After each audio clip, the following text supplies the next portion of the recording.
Hello friends, welcome to my YouTube channel JC study 95। मैं आपके सामने फिर से हाजिर हूँ एक अमेजिंग और नॉलेजेबल वीडियो के साथ, जिसके अंदर आज हम डिस्कस करेंगे इंटरनेशनल ऑर्गेनाइजेशन और उनके हेडक्वार्टर पार्ट 3। ऐसे ही वीडियो के लिए आप मेरे चैनल को सब्सक्राइब कर सकते हैं। वीडियो को लाइक कीजिए, फ्रेंड्स के साथ शेयर कीजिए और कमेंट कीजिए। साथ के साथ आप मेरे को फेसबुक, इंस्टाग्राम, ट्विटर, टेलीग्राम, इन सारी चीज़ों पे भी फॉलो कर सकते हो। ट्विटर हैंडल पे भी मैंने यहाँ डाल रखा है, वहाँ पे भी आप मेरे को जेसी स्टडी 95 से फॉलो कर सकते हो। पार्ट 3 से पहले मैं आपको बता दूं, पार्ट 1 और पार्ट 2 ऑलरेडी मैंने अपलोड कर दिया है। लिंक आपको डिस्क्रिप्शन बॉक्स में मिल जाएगा वीडियो में। आप वहाँ पे जाइए, पार्ट 1 और 2 को भी देखिए, ताकि आपका जिन्होंने देख लिया है उनका रिवीजन हो जाए और जिन्होंने नहीं देखा है उनको मेमोरेबल माइंड में फिट हो जाए कि कौन से हेडक्वार्टर कहाँ पे है, किस ऑर्गेनाइजेशन के। चलिए स्टार्ट करते हैं हम आज की वीडियो को। आज की वीडियो में सबसे पहले हम बात करेंगे सार्क। बेसिकली आज जो हमने रखा है, जैसे पिछली वीडियो में हमने बैंक और सारी जो ऑर्गेनाइजेशन है जो बैंक या मनी से रिलेटेड हैं वो रखी थी, ऐसे हम आप आज कंबाइन करेंगे जो हमारी एसोसिएशंस बनती है ना इंटरनेशनल लेवल पे, वो कौन कौन सी हैं हम वहाँ पे आज ये डिस्कस करेंगे। तो सबसे पहले हम ले रहे हैं सार्क को। सार्क की फुल फॉर्म होती है south Asian association for regional corporation. अब ये क्या होता है, आप देखो मैंने यहाँ पे इंडिया का मैप लगा रखा है, साथ के साथ एक मैप में जो अदर कंट्री हैं उनको भी मेंशन कर रखा है। तो अगर मेरे को कभी शार्क के बारे में याद करना हो ना और हमारे दिमाग में ना आए कि कैसे याद होगा, कैसे क्या करूँ, तो हम ऐसे अंदाज़ा लगा सकते हैं। ये देखिए, ये बांग्लादेश, उसके बाद दूसरे नंबर पे मेरा इंडिया, थर्ड नंबर पे मेरा पाकिस्तान, फोर्थ नंबर पे मेरा अफ़गानिस्तान, पाँचवें नंबर पे नेपाल, छठे नंबर पे भूटान, सातवें नंबर पे है मेरा क्या श्रीलंका, और आठवें नंबर पे मालदीव। बेसिकली 8 कंट्रियाँ सार्क के अंदर आती हैं। आठों की आठों कंट्री मुझे लगता है आपको याद होगी होंगी। इनकी स्थापना हुई थी 1988 के अंदर। कहाँ हुई थी ये हम देखेंगे, काठमांडू नेपाल के अंदर हुई थी। और इसका जो पहला समिट है वो कहाँ पे है, ढाका के अंदर है। कहाँ पे हुआ था समिट, ढाका के अंदर हुआ था। 8 मेंबर कंट्रियाँ हैं, इंडिया, पाकिस्तान, नेपाल, भूटान, मालदीव, बांग्लादेश, श्रीलंका और अफगानिस्तान। देखो सारे आसपास के हमारे क्या हैं, कंट्री देशेस हैं। चलिए अगली जो हम बात करते हैं वो है बिम्स्टेक। बिम्स्टेक क्या है, बे ऑफ बंगाल, मतलब जो बंगाल के बे ऑफ बंगाल, बंगाल की जो खाड़ी के आसपास के जो कंट्री हैं उनका एक समूह है जो आपस में बायलेटरल ट्रेड करता है। ये फुल फॉर्म क्या है बिम्स्टेक की, Bay of Bengal Initiative for Multi Sectoral Technical and Economics Corporation. ये बिम्स्टेक की फुल फॉर्म है। फुल फॉर्म हमारे लिए बहुत इंपॉर्टेंट हो जाती है क्योंकि कई बार ये हमें पूछ लेते हैं। साथ के साथ इसकी स्थापना हुई थी 1997 के अंदर। 7 मेंबर कंट्रियाँ इसकी पार्ट हैं। जैसे हमने पिछले मैप में देखा था, तो आप इसमें भी देख सकते हैं कि ये 7 कंट्रियाँ बिल्कुल लगती ही हैं इंडिया के। और कौन कौन सी कंट्रियाँ हैं, नेपाल, भूटान, म्यांमार, बांग्लादेश, श्रीलंका और थाईलैंड। कितनी कंट्री है, 7 कंट्री हैं। हम इसको ऐसे भी याद कर सकते हैं, कई बार हमसे पूछ लेता है बिम्स्टेक के अंदर कौन सी कंट्री, कितनी कंट्रियाँ हैं, तो हम सीधा नाम से भी देख सकते हैं कि बिम्स्टेक के अल्फ़ाबेट्स अगर हम काउंट करें तो 7 है, तो बिम्स्टेक की कितनी कंट्रियाँ हैं, 7 कंट्रियाँ हैं। इसका जो 2020 का समिट हुआ था वो भूटान के अंदर हुआ था, और 2022 का जो समिट होगा वो श्रीलंका के अंदर अभी होना बाकी है। इसका जो हेडक्वार्टर है वो बांग्लादेश ढाका के अंदर होगा। इसके बाद हम बात करते हैं एशियान कंट्री की। एशियन कंट्री है तो मतलब सीधी सी बात है, साउथ ईस्ट एशियन, एशिया जैसी फीलिंग आ रही है एशियन वर्ड से। तो एशियन की फुल फॉर्म बनती है association of south east Asian Nations. अगर मैं यहाँ पे मैप देखो जैसे मैंने मैप लगा रखा है, तो ये सारे जो इलाके आपको दिख रहे होंगे हमारे, अगर हम इंडिया के मैप में देखें, इंडिया के मैप से अगर थोड़ा सा हट के जाएंगे तो एशिया के मैप में ये छोटे छोटे टापू दिखाई देंगे। ये सारे मेंबर्स क्या हैं, इसके मेंबर कंट्रियाँ हैं जो मैंने यहाँ नीचे मेंशन भी कर रखा है। Brunei, Singapore, Cambodia, Myanmar, Malaysia, Thailand, Vietnam, Indonesia, Philippines, Laos. लेकिन जब हम इन एशियन कंट्री को याद करते हैं ना, तो हमें याद नहीं रहता है कितने का क्या है, कैसे याद करें। तो उसके लिए भी हम आपको एक ट्रिक बताएंगे। चलिए आगे चलते हैं।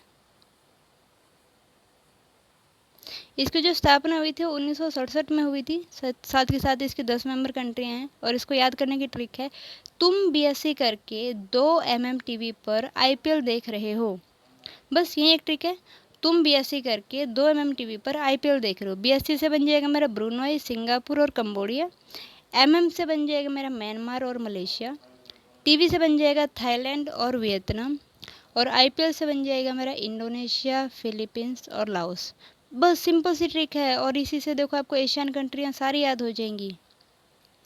साथ के साथ इसका मोटो भी पूछ लेते हैं कई बार, तो इसका मोटो है one vision, one identity and one community. ये इसका मोटो है। इसके बाद हम बात करते हैं ब्रिक्स कंट्री की। ब्रिक्स कंट्री के अंदर ही इसके जो मेंबर कंट्री हैं उनके नाम छिपे हुए हैं। B से ब्राज़ील, R से रशिया, I से इंडिया, C से चाइना और S से साउथ अफ्रीका। अगर मैं इसकी स्थापना की बात करूँ तो इसकी स्थापना 2006 में हुई थी, बट 2009 से इसने काम करना स्टार्ट किया। साथ के साथ इसके समिट पूछ लेते हैं, हमारे लिए बहुत इंपॉर्टेंट बनता है। तो इसका जो 12वां समिट हुआ था वो 2020 के अंदर हुआ था, रशिया के सेंट पीटर्सबर्ग में। जो 13वां जो समिट हुआ पिछले साल वो इंडिया की न्यू दिल्ली के अंदर हुआ वर्चुअली। और 2022 का जो समिट है वो चाइना के अंदर होना है अभी। ठीक है। साथ के साथ अगर हम अगले बात करते हैं अगले ऑर्गेनाइजेशन जिसका नाम है G7। G7 basically group of 7 होता है, ग्रुप ऑफ 7 कंट्री G7 बोलते हैं जिसको। 1975 में 6 देशों ने मिलकर फ्रांस में इसकी स्थापना की थी, जिसमें फ्रांस, जर्मनी, जापान, ब्रिटेन और USA, ये जो 6 कंट्रियां हैं ये तो थी ही थी। साथ के साथ 1976 में कनाडा इसके अंदर जुड़ा और 1997 में रशिया जुड़ा। बट 2014 के अंदर रशिया को क्रीमिया के ऊपर आक्रमण करने की वजह से इसे बाहर कर दिया गया, लेकिन 2017 में उसने खुद ही डिक्लेयर कर दिया कि वो G7 कंट्री का पार्ट नहीं बनना चाहता। तो पहले ये G8 था, अभी G7 कंट्री अकाउंट होती हैं। अगर मैं बात करूँ इसकी मेंबर कंट्रियाँ, तो इसकी 7 मेंबर कंट्रियाँ हैं और उनको याद करने की ट्रिक है जीजा KFC। हम कई बार बोल देते हैं ना जीजा जी KFC ले चलो, तो उसी से हमने ट्रिक बनाई है जीजा KFC, जहाँ पे G से बनेगा जर्मनी, I से बनेगा इटली, A से बनेगा अमेरिका, J से बनेगा जापान, K से बनेगा UK, F से बनेगा फ्रांस और C से बनेगा कनाडा। तो जीजा KFC से हम याद कर सकते हैं हमारी G7 कंट्रियाँ। अगर मैं इनकी समिट की बात करूँ तो 2021 का जो समिट है वो UK के अंदर हुआ था और 2022 का जो समिट है वो जर्मनी के अंदर होना है अभी। ठीक है। चलिए अब हम अगली बात करते हैं G20, मतलब ग्रुप ऑफ 20 कंट्री। अब इनको कैसे याद करेंगे हम, वो तो 7 था, सिंपल से हो गया जीजा KFC, लेकिन G20 में तो 20 कंट्रियाँ हैं, उनको कैसे याद करेंगे, उनके भी हम ट्रिक बताते हैं। इसकी जो स्थापना हुई थी वो 1999 में हुई थी। साथ के साथ इसकी 20 कंट्रियाँ हैं जिनको हम टुकड़ों में याद करेंगे। पहला टुकड़ा है जो G7 जो कंट्रियाँ हैं वो रहेंगी हमारी जीजा KFC से हम याद करेंगे Germany, Italy, Japan, America, UK, France और कनाडा। इसके बाद हम ब्रिक्स कंट्रियाँ लेंगे, ब्राज़ील, रशिया, इंडिया, चाइना और साउथ अफ्रीका। ये होगी मेरी कितनी होगी, 7 वो 5 ये 12। इसके बाद आती है 7 कंट्री। 7 कंट्री को याद करने की क्या ट्रिक है, मिस लता आप याद कर लीजिए, कीवर्ड है मिस लता। मिस लता के अंदर M Mexico, I Indonesia, S Saudi Arabia, S south Korea, L यहाँ पे काउंट नहीं होगा, ये बस एक याद करने का था कि लता यहाँ पे याद करें, लेकिन लता नहीं होगा। L को यहाँ भूल जाओ। A से हम स्टार्ट करेंगे अर्जेंटीना, T से बनेगा तुर्की और A से बनेगा ऑस्ट्रेलिया। और साथ जो आखिरी मेरी 20वीं कंट्री है वो है यूरोपियन यूनियन। G20 आपको याद हो जाएगा ऐसे, G7 कंट्रियाँ, ब्रिक्स कंट्रियाँ, मिस लता और यूरोपियन यूनियन। इसके अगर हम समिट की बात करें तो समिट 2021 में रोम इटली में हुआ था। 2022 का जो होना है वो बाली इंडोनेशिया के अंदर होना है समिट G20 कंट्री का। ठीक है। चलिए अब हम अगली ऑर्गेनाइजेशन के पास जाते हैं जिसका नाम है SCO। SCO कहे तो ये बन जाता है संघाई कोऑपरेशन ऑर्गेनाइजेशन, जिसकी जो मेंबर कंट्री मैंने नीचे मेंशन कर दी हैं, बट याद करने की ट्रिक भी हम आपको इसकी बताएंगे क्या होगी। इसकी जो स्थापना हुई थी वो 2001 में हुई थी। इसकी जो मेंबर कंट्री हैं वो 8 कंट्रियाँ हैं, जिनको याद करने की सिंपल सी ट्रिक है, वो है पिंक ट्रक। पिंक ट्रक से आप याद कर सकते हो कि SCO की कितनी कंट्रियाँ मेंबर हैं और कौन कौन सी हैं। P से यहाँ बन जाएगा पाकिस्तान, I से इंडिया, N यहाँ पे काउंट मत करना क्योंकि N यहाँ पे बस याद करने के एक मकसद से रखा गया है कि पिंक हो जाएगा, N यहाँ पे नहीं है। इसके बाद K से किर्गिस्तान, T से बन जाएगा तजाकिस्तान, R से बनेगा रशिया, U से बनेगा उज्बेकिस्तान, C से बनेगा चाइना और K से बनेगा कजाकिस्तान। तो ये 8 मेंबर कंट्रियाँ हैं किसकी, SCO की। इसके बाद हम बात करते हैं इंटरनेशनल सोलर अलायंस। इसका जो हेड क्वार्टर है गुड़गांव के अंदर है। साथ के साथ इसकी जो अगर मेंबर कंट्री की बात करें तो 87 मेंबर कंट्री हैं, जिसके अंदर जो 87वीं जो कंट्री निकारागुआ अभी रिसेंटली ऐड हुई है। इसके बाद हम बात करेंगे क्वाड कंट्री, G4 कंट्री। तो G4 कंट्री हैं मेरी जापान, इंडिया, जर्मनी और ब्राज़ील। ये तो सिंपल है। 7 में 7 कंट्रियाँ थी, 20 के अंदर 20 कंट्रियाँ थी, G4 के अंदर 4 कंट्रियाँ। कौन कौन सी? इंडिया, जापान, जर्मनी और ब्राज़ील। और अगर मैं क्वाड कंट्री की बात करूँ तो क्वाड कंट्री के अंदर भी कितनी कंट्रियाँ हैं? 4 कंट्री हैं, इंडिया, जापान, USA और ऑस्ट्रेलिया। इसके साथ साथ अगर मैं आगे बात करूँ तो आगे आता है मेरा 5 आई अलायंस, मतलब 5 कंट्रियों के बीच में ये अलायंस हुआ था, इसलिए हम इसको क्या बोलते हैं? 5 आई अलायंस बोलते हैं, जिसके अंदर 5 मेंबर कंट्रियाँ पार्टिसिपेट करती हैं। कौन कौन सी? UK, USA, Australia, Canada and New Zealand.